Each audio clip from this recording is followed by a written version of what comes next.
Episode 46 opens with Eunjung waking up and telling Hana he dreams of his mother hugging him tightly.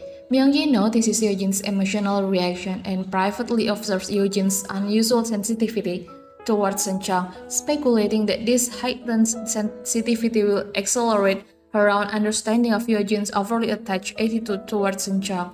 Myung-ji then directly questions Hana about her continued intention to raise Eunjung. Hana firmly states her commitment to raising Eunjung. Myung-ji counters by stating that Yeojin definitely does not want Hana to raising Eunjung and becoming a single mother, emphasizing that Eunjung isn't even Hana's child, and that Hana should relinquish him. Hana quickly restores that Yeojin actually likes Eunjung and even helped her through the adoption process. Meanwhile, Hana receives a call from Amira, who promises to send evidence that will prevent Jisuk from exploiting Hyeosung's upcoming tour. However, Jisuk, anticipating this move, contacts Hasan to intercept Amira and prevent evidence from reaching Hana. Separately, Jingu overhears Hana's phone conversation with Eunjung. In the conversation, Hana asks Eunjung to thank Bangwoo for making him snacks and then asks if he is alone at home without Bangwoo. Jingu recalls Bangwoo saying she wouldn't be at Yeojin's house at that day, making Hana's question suspicious. He finds it odd, believing Hana would refer to Bangwoo as a guest if she were only visiting. Jingu remembers seeing Bangwoo at Yeojin's house the day Yeojin fainted, and also finding Bangwoo's glove there on another occasion. He contacts Bangwoo and asks her whereabouts, but she denies being at Yeojin's house. Jingu immediately goes to Yeojin's house. Eunjung answers the door, and Jingu quietly asks him to remain silent so the others inside won't know he is there. He then overhears Myung-ji giving orders to Bangwoo in a manner that sounds like a master instructing a servant. Jingu enters the kitchen, calls Bangwoo lover, and asks if she works there. Bangwoo claims she only just started working at Yeojin's house that day. Jingu angrily demands that Bangwoo come with him. Ignoring Myung-ji's attempts to intervene, he apologizes to Eunjung for shouting. Bangwoo apologizes to Jingu for not telling him she was working at Yeojin's house, initially claiming she hadn't been working there long. Jingu says he'll confirm this with Seong. First, to be honest, Bangwoo reveals his work at Yeojin's house for 2 years. This deeply saddened Jingu. He reflects on the 2 years he ate at Yeojin's house, always commenting on how similar the food tastes to Bangwoo's cooking. Without even realizing Bangwoo was the cook, he feels like a terrible son. Bangwoo explained that she chose to work there and initially felt it wasn't difficult.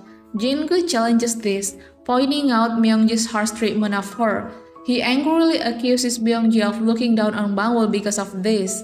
Bangwoo admits to enduring Myung-ji's bad temper, explaining that she enjoys working there because Yeojin appreciates her cooking, making her feel proud and happy. She felt she could repay Yeojin's past kindness by working for her and making her happy. Bangwoo pleads with Jingu not to be too upset, expressing gratitude to Yeojin for enabling her to live with Jingu all these years. Jingu, however, insists this ends today, declaring it her last day working there. He emphasizes her aging joints and insists she deserves to stop working as a servant for anyone. Jingu declares he will repay Yeojin's kindness and will continue to do so. Seeing Jingu's distress, Bangwoo agrees to quit and asks him to stop making a fuss. Seong contacts Jingu, and before he meets her, Bangwoo asks him not to be angry with Seong, as Seong has no involved in her decision to work at Yeojin's house. When Jingu arrives at the company, Seong asks if he is very angry. Jingu counters by asking if Seong felt nothing seeing Bangwoo working as a servant. Seong admits to feeling bad and uncomfortable seeing Bangwoo in that role, but insists Bangwoo truly wanted the job and she simply followed Yeojin and Bangwoo's decision. Jingu expresses his incomprehension, highlighting the family connection between Bangwoo and Seong as future and questions how they could allow the situation. He points out the strange fact that he never saw Bangwoo during his visit to Yeojin's house. Seong becomes annoyed, feeling interrogated, but Jingu insists he's just asking for information. Seong confesses that Bangwoo hid in the utility room every time Jingu visited. Jingu's anger explodes, knowing how cold the utility room is. Seong expresses understanding but urges him to let it go. Jingu refuses, having witnessed Myungji's treatment of Bangwoo firsthand. Seong then asks what Jingu wants, to confirm Yeojin or cancel their wedding? Jingu questions why she keeps bringing up canceling the wedding. Seong explains her curiosity, and seeing Jingu's reaction, she suggests he is considering canceling the wedding. Jingu insists he won't let this go easily, prompting Seong to dismiss the situation as unimportant. This encourages Jingu, who asks how she could think this isn't a big deal, and asks her how she feels if Myungji were a servant in his house. Seong struggles to answer and changes the subject, comparing Bangwoo's situation to Jingu's past lives. She declares she doesn't care anymore and leaves it to Jingu to handle. Jingu presses her on whether she cares about his feelings or Bangwoo's, and Seong admits he doesn't understand their feelings as he wasn't the one who made Bangwoo a servant. The episode ends with Hana finding a drunk Jingu.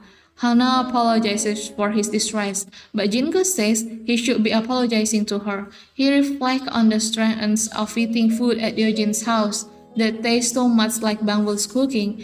Realizing his own stupidity and failing as a son, he laments his mother-in-law's mistreatment of Bangwoo, Seong's silent complicity, Yeojin's feigned ignorance, and ultimately concludes that his own ignorance and inaction are the worst all. He falls asleep. Hana, with great effort, carries Jingu home, and she puts him to bed. She accidentally kisses him. The episode concludes with a thank you to viewers.